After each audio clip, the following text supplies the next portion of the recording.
안녕하십니까. 파생왕 송대표입니다. 2025년도 5월 28일 수요일 현재 시간 오전 10시 54분 지나고 있습니다. 자, 우리 지난밤에 있었던 시장 같이 한번 살펴보시면서 오늘장 이야기 내용 정리해 보도록 하시죠. 자, 먼저 지난 새벽에 마감했던 증시 같이 한번 보시도록 하겠습니다. 지난 새벽에 마감했던 다우지수는 전장 대비해서 740포인트 1.78%가 상승을 한 42,343포인트에서 마감이 됐습니다. 일단 뭐 다들 뉴스를 보셨겠지만 이미 그저께 다우지수는 하루 휴장을 했었고요. 메모리얼 데이로. 그 다음에 어저께 개장을 하면서 지난 이 사이에 있었던 EU 쪽의 관세 문제, 관세를 유예했다는 부분에 시장이 반응을 하면서 그 상승분을 고스란히 타고 올린 모습이라고 볼 수 있겠습니다. 독일 쪽 주가는 다소 상승한 이후에 소폭 상승폭을 줄이면서 마감이 됐고, 나스닥도 2.47%, S&P 500도 2%대 상승을 하면서 유럽 지수와 키를 좀 맞추는 경향을 보였다. 그래서 결과론적으로는 EU 관세에 대한 유예 부분이 증시에 화두가 되어서 상승폭을 유지하였다. 이렇게 정리가 됩니다.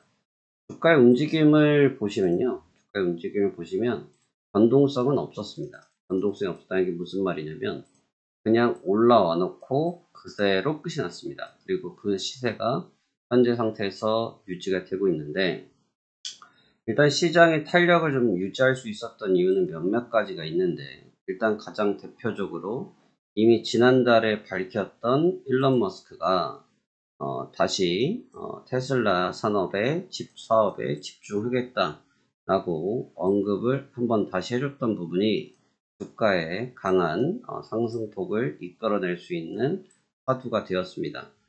그간 좀 테슬라가 부진했죠. 오히려 트럼프가 취임하고 나서 부진했던 주가 상태였는데 그 부분들이 많이 개선되었죠.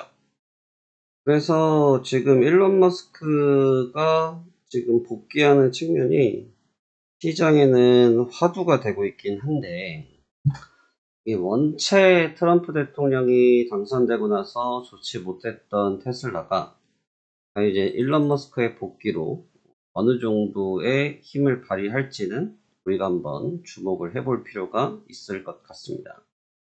일단 여하튼 지난밤의 시세는 무난했고요. 추세도 무난했는데 이제 오늘 본격적인 분수령인 엔비디아가 실적이 나옵니다. 근데 이제 엔비디아 실적은 늘 말씀드리죠.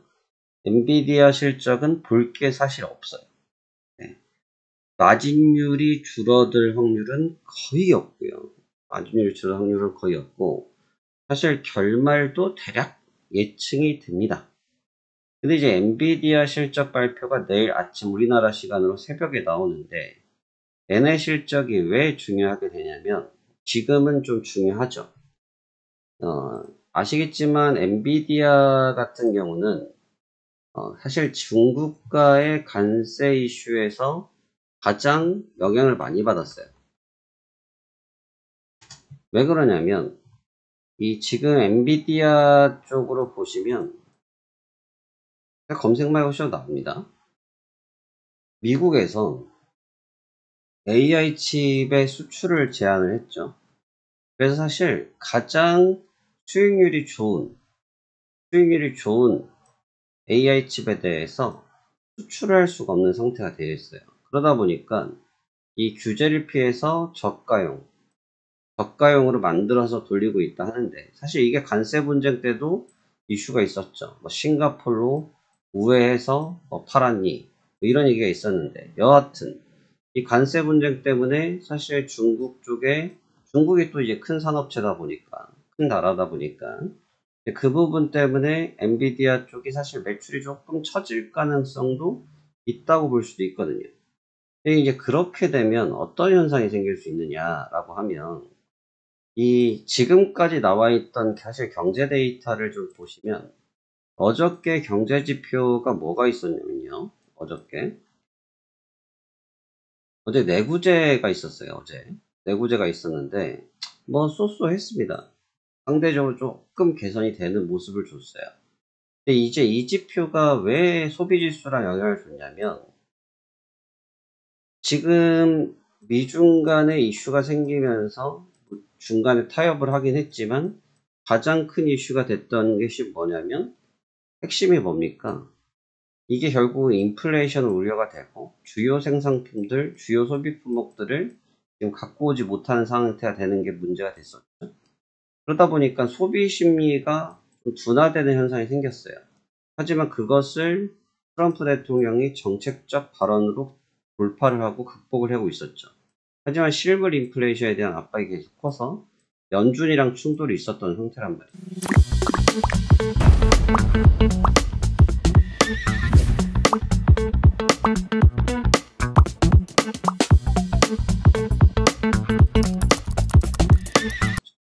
사실 기업들의 데이터들에 아직까지 지난번에 나왔던 CPI나 PPI나 PC나 이 데이터들에 사실 이 미중 간의 이슈에서 있었던 데이터들이 아직 반영되지 않았고 돌아오는 6월부터 나오는 데이터에는 해당 데이터들이 발표가 됩니다. 포함이 돼요.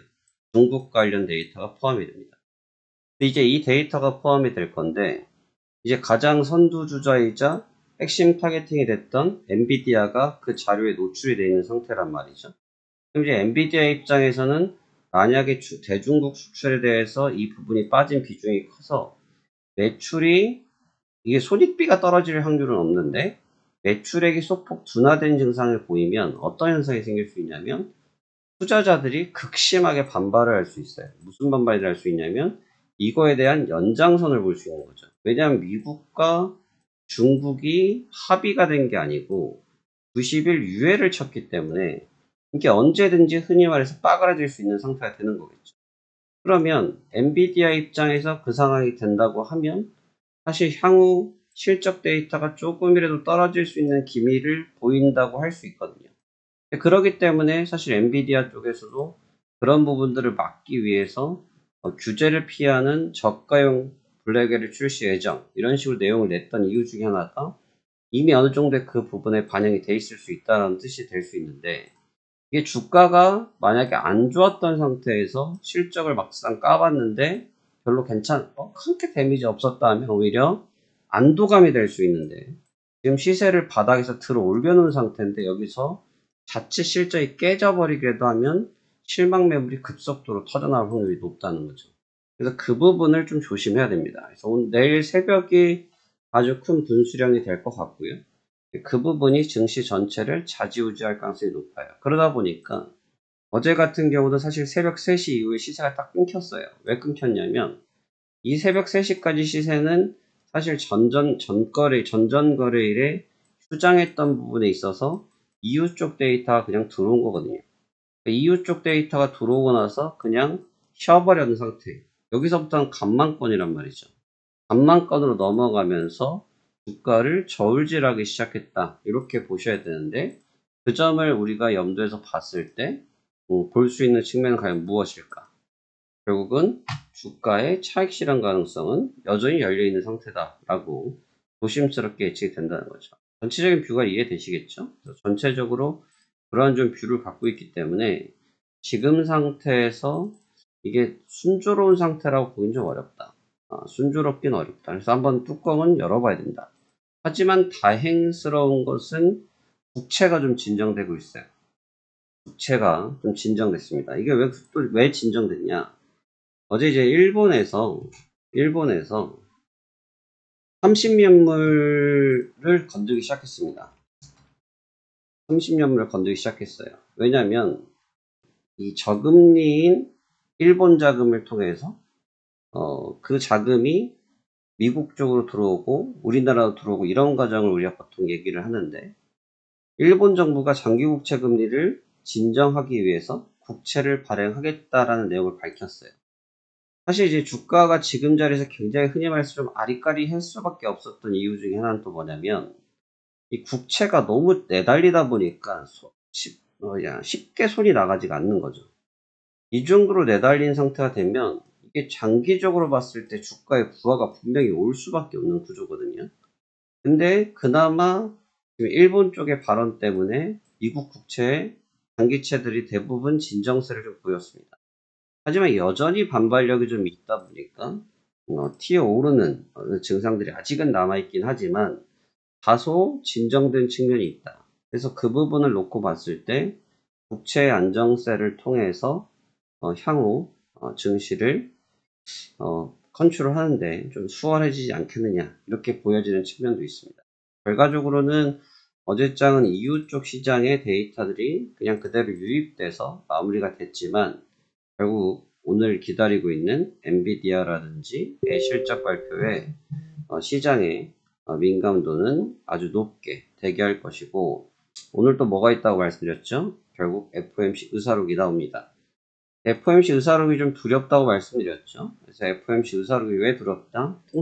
평상시와 별 차이는 없을 텐데 지금 여기에서 자극적으로 했던 얘기 중에 하나는 금리 인상을 여름이 끝날 때쯤이라고 인하를 얘기를 해놓은 상태가 있기 때문에 그 부분에 자극을 줬을 때 이게 엔비디아 실적보다 먼저 나옵니다. 그래서 이 이후 플러스 알파 엔비디아가 됐을 때 그 파괴력이 어떻게 되어지는지 같이 한번 볼 필요가 있네요. 자, 그러면 오늘장 같이 한번 잘 준비해 보시길 바라겠고 시장 참여 준비해 보도록 하겠습니다. 감사합니다. 화생왕 송 대표였습니다.